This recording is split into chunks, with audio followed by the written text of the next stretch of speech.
श्री कृष्ण गोविंद हरे मुरारी, हे नाथ नारायण वासुदेवा। अधर्माभिभवात् कृष्ण प्रद्युषन्ति कुलस्त्रियः, स्त्रीषु दुष्टासु भाषणे जायते वर्णशंकरः।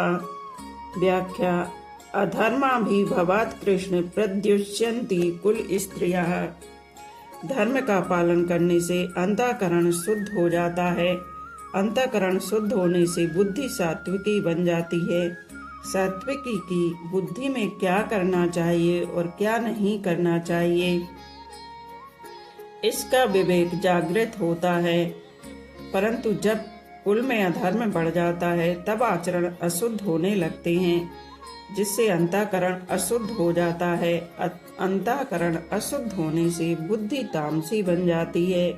बुद्धि तामसी होने से मनुष्य अकर्तव्य को कर्तव्य और कर्तव्य को अकर्तव्य मानने लग जाता है, अर्थात उसमें शास्त्र मर्यादा से उल्टी बातें पैदा होने लग जाती हैं। इस विपरीत बुद्धि से कुल की स्त्रियां दूषित अर्थात व्यभिचारिणी हो जाती हैं। स्त्रीषु दुष्टासु भाषणे जायते वर्ण संकरः। स्त्रियों के दूषित होने पर वर्ण संकर पैदा हो जाता है। पुरुष और स्त्री दोनों अलग अलग वर्ण के होने पर उनसे जो संतान पैदा होती है वह वर्ण संकर कहलाती है। अर्जुन यहाँ कृष्ण संबोधन देकर यह कह रहे हैं कि आप सबको खींचने वाले होने से कृष्ण कहलाते हैं।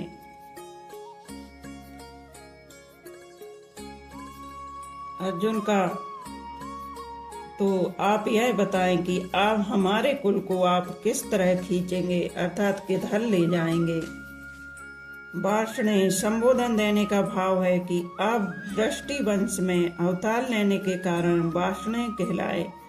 परंतु जब हमारे कुल वंश का नाश हो जाएगा तब हमारे वंशज किस कुल के कहलाएंगे। अतः कुल का नाश करना उचित नहीं है। शंकरो नारकेयवा कुलज्ञानां कुलस्य च पतन्ति पितरो होशौ लुप्त पिंडो दोक्रियः। व्याख्या: शंकरो नारकेय कुलाज्ञानम कुलस्य च। वर्ण मिश्रण से पैदा हुए वर्ण शंकर संतान में धार्मिक बुद्धि नहीं होती। वह मर्यादाओं का पालन नहीं करता, क्योंकि वह खुद बिना मर्यादा से पैदा हुआ है। इसलिए उसके खुद के कुल धर्म न होने से वह उनका पालन नहीं करता। प्रत्युत कुल धर्म अर्थात कुल मर्यादा से विरुद्ध आचरण करता है। जिन्होंने युद्ध में अपने कुल का संहार कर दिया है उनको कुलघाती कहते हैं। वर्ण शंकर ऐसे कुलघातियों को नरकों में ले जाता है। केवल कुलघातियों को ही नहीं, प्रत्युत कुल परंपरा नष्ट होने से संपूर्ण कुल को भी वह नरकों में ले जाता है। पतंती पितरो होश्य लुप्त पिंडोदक क्रिया। जिन्होंने अपने कुल का नाश कर दिया है, ऐसे इन कुलघातियों के पितरों को वर्ण शंकर के द्वारा पिंड और पानी, श्राद्ध और तर्पण न मिलने से उन पितरों का पतन हो जाता है। कारण कि जब पितरों को पिंड पानी मिलता रहता है तब वे उस पुण्य के प्रभाव से ऊंचे लोकों में रहते हैं, परंतु जब उनको पिंड पानी मिलना बंद हो जाता है तब उनका वहां से पतन हो जाता है, अर्थात उनकी स्थिति उन लोकों में नहीं रहती। पितरों को पिंड पानी न मिलने के कारण यह है कि वर्ण शंकर की पूर्वजों के प्रति आदर बुद्धि नहीं होती। इस कारण उनमें पितरों के लिए श्राद्ध तर्पण करने की भावना ही नहीं होती। अगर लोक लिहाज में आकर वे श्राद्ध तर्पण करते भी हैं तो भी शास्त्र विधि के अनुसार उनका श्राद्ध तर्पण में अधिकार न होने से वह पिंड पानी पितरों को मिलता ही नहीं है। इस तरह जब पितरों को आदर बुद्धि से और शास्त्र विधि के अनुसार पिंड जल नहीं मिलता तब उनका अपने स्थान से पतन हो जाता है।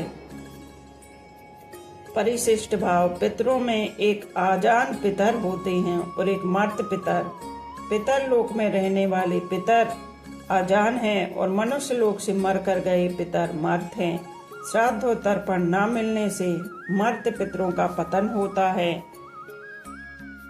पतन उन्हीं मर्त पितरों का होता है जो कुटुंब से, संतान से संबंध रखते हैं और उनसे श्राद्ध तर्पण की आशा रखते हैं। दोषहि रेतहि कुलज्ञानम वर्ण संकर कारकहि उत्साधन्ते जाति धर्मा कुल धर्माश्च शाश्वताः। दोषहि रेतहि व्याख्या। दोषहि रेतहि कुलज्ञानम कुल धर्माश्च शाश्वताः। युद्ध में कुल का क्षय होने से कुल के साथ चलते आए कुल धर्मों का भी नाश हो जाता है। कुल धर्मों की नाश से कुल में अधर्म की वृद्धि हो जाती है। अधर्म की वृद्धि से स्त्रियां दूषित हो जाती हैं। स्त्रियों के दूषित होने से वर्ण संकर पैदा हो जाते हैं।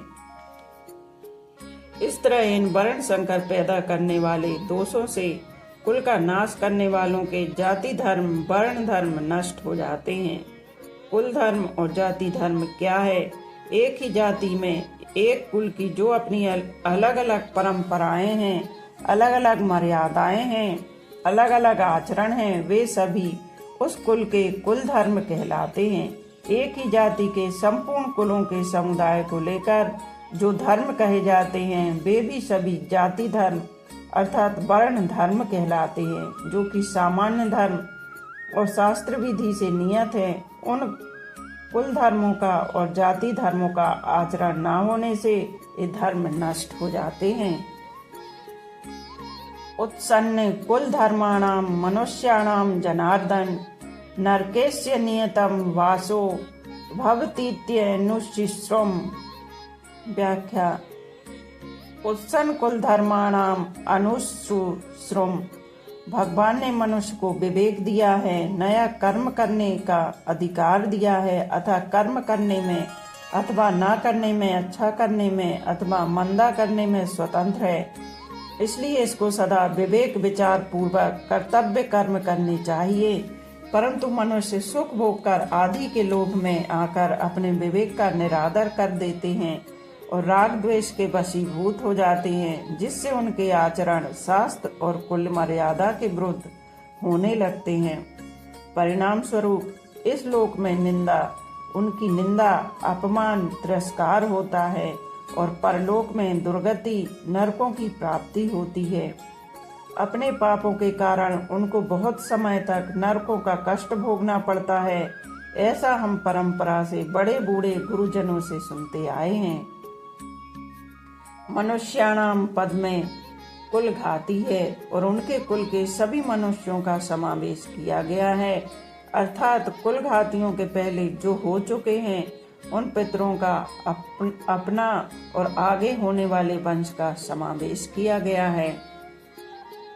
संबंध युद्ध से होने वाली अनर्थ परंपरा के वर्णन का खुद अर्जुन पर क्या असर पड़ा, इसको आगे के श्लोक में बताते हैं।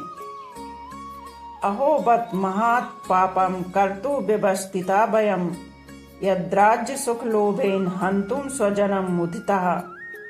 व्याख्या। अहो बत स्वजन मुदिता, ये दुर्योधन आदि दुष्ट हैं, इनकी धर्म पर दृष्टि नहीं है, इन पर लोभ सवार हो गया है, इसलिए युद्ध के लिए तैयार हो जाएं तो कोई आश्चर्य की बात नहीं है। परंतु हम लोग तो धर्म अधर्म को, कर्तव्य अकर्तव्य को, पुण्य पाप को जानने वाले हैं। ऐसे जानकार होते हुए भी अनजान मनुष्यों की तरह हम लोगों ने बड़ा भारी पाप करने का निश्चय विचार कर लिया है।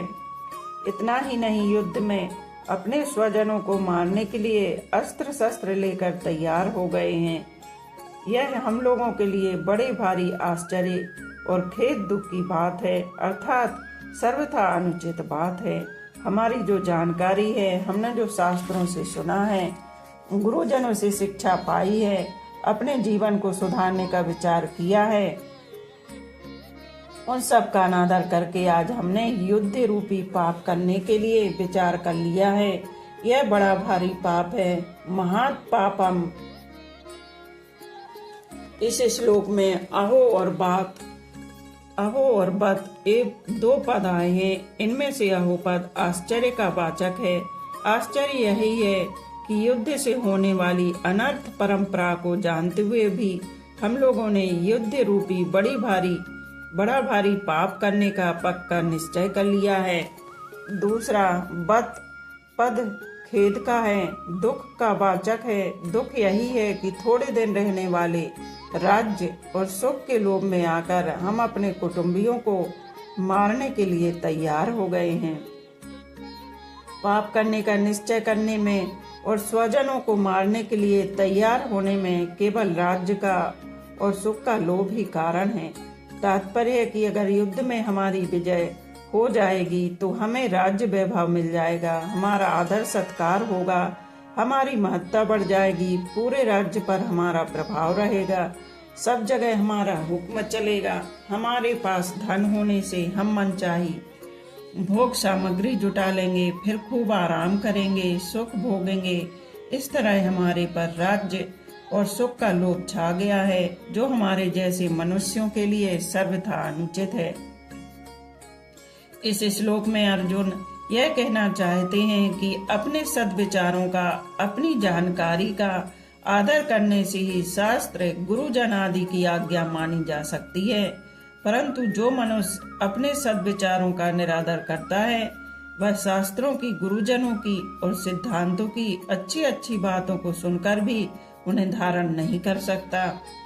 अपने सद्विचारों का बार बार निरादर तिरस्कार करने से सद्विचारों की सृष्टि बंद हो जाती है।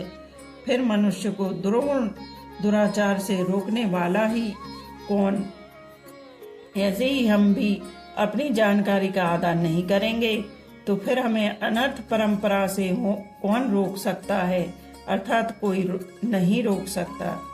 यहाँ अर्जुन की दृष्टि युद्ध रूपी क्रिया की तरफ है। वे युद्ध रूपी क्रिया को दोषी मानकर उससे हटना चाहते हैं, परंतु वास्तव में दोष क्या है, इस तरफ अर्जुन की दृष्टि नहीं है। युद्ध में कौटुंबिक मोह, स्वार्थ भाव, कामना ही दोष है, पर इधर दृष्टि न जाने के कारण अर्जुन यहाँ आश्चर्य और खेद प्रकट कर रहे हैं, जो कि वास्तव में किसी भी विचारशील, धर्मात्मा, सूरवीर, क्षत्रिय के लिए उचित नहीं है। अर्जुन ने पहले 38वें श्लोक में दुर्योधन आदि के युद्ध में प्रवृत्त होने में, कुल क्षय के दोष में और मित्र द्रोह के पाप में लोभ को कारण बताया, और यहाँ भी अपने को राज्य और सुख के लोभ के कारण महान पाप करने को बता रहे हैं। इससे सिद्ध होता है कि अर्जुन पाप के होने में लोभ को हेतु मानते हैं। फिर भी आगे 3 अध्याय के 36वें श्लोक में अर्जुन ने मनुष्य न चाहता हुआ भी पाप का आचरण क्यों कर बैठता है, ऐसा प्रश्न क्यों किया? इसका समाधान है कि यहाँ तो कौटुंबिक मोह के कारण अर्जुन युद्ध से निवृत्त होने को धर्म और युद्ध में प्रवृत्त होने को अधर्म मान रहे हैं, अर्थात उनकी शरीर आदि को लेकर केवल लौकिक दृष्टि है, इसलिए वे युद्ध में स्वजनों को मारने में लोभ को हेतु मान रहे हैं। परंतु आगे गीता का उपदेश सुनते सुनते उनमें अपने श्रेय कल्याण की इच्छा जागृत हो गई। गीता 3 अध्याय का 2 श्लोक, इसलिए वे कर्तव्य को छोड़कर न करने योग्य काम में प्रवृत्त होने में कौन कारण है, ऐसा पूछते हैं।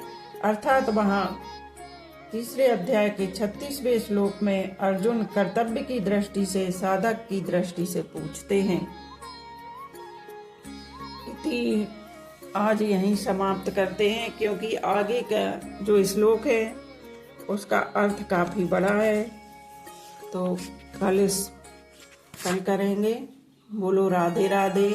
मैं आपको जो है भगवत गीता मैं पाठ कर रही हूँ या आप लोगों के लिए श्रवण कर रही हूँ, यह श्रीमद् भगवत गीता है, साधक संजीवनी है, परिशिष्ट सहित है, और स्वामी राम सुखदास जी ने इसका वर्णन किया है। तो आप लोग सभी इसको ध्यान पूर्वक सुने, और जो भी त्रुटियां हों मुझे कमेंट करके जरूर बताएं। बोलो राधे राधे।